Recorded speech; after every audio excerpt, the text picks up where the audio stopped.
বহরমপুর শহরকে আরো কিভাবে এগিয়ে নিয়ে যেতে পারি, এই চিন্তাটা যেন আপনার প্রায়োরিটির মধ্যে থাকেন। 21-এর পর 2026 বিধানসভা ভোটে হাই ভোল্টেজ বহরমপুর কেন্দ্রে তৃণমূলের মুখ বহরমপুর পৌরসভার চেয়ারম্যান নারগোপাল মুখার্জি। তৃণমূলের প্রার্থী তালিকা প্রকাশের পরেই বুধবার বিকেল থেকে অফিসিয়ালি প্রচার শুরু করলেন নারগোপাল মুখার্জি।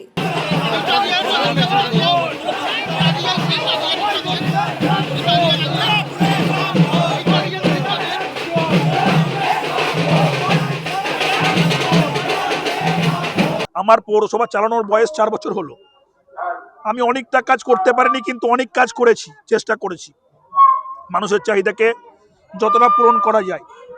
জলের জন্য 144 কোটি টাকা আমাকে স্যাংশন দিয়েছেন, কিছুদিনের মধ্যে সেই কাজ শুরু হবে। দেওয়াল লিখলেন, এলাকায় এলাকায় ঘুরে জনসংযোগ সারলেন। প্রার্থী হয়ে তার কি প্রতিক্রিয়া, কি প্রতিশ্রুতি? যেহেতু মমতা বন্দ্যোপাধ্যায় 4 বারের সরকার শুধু গঠন করার সময়ের অপেক্ষা, সেখানে বিজেপিকে টেস্ট করেছে, কাঞ্চন মৈত্রকে, অধীরবাবুকে 25 বছর ধরে টেস্ট করেছে। আবেগ আর কাজ করার জায়গা, রিয়েলিটি দুটো এক জিনিস নয়। যদি আপনার কাজ দিয়ে বিচার করে, সেখানে তৃণমূল প্রার্থীর ভোট পাওয়া উচিত।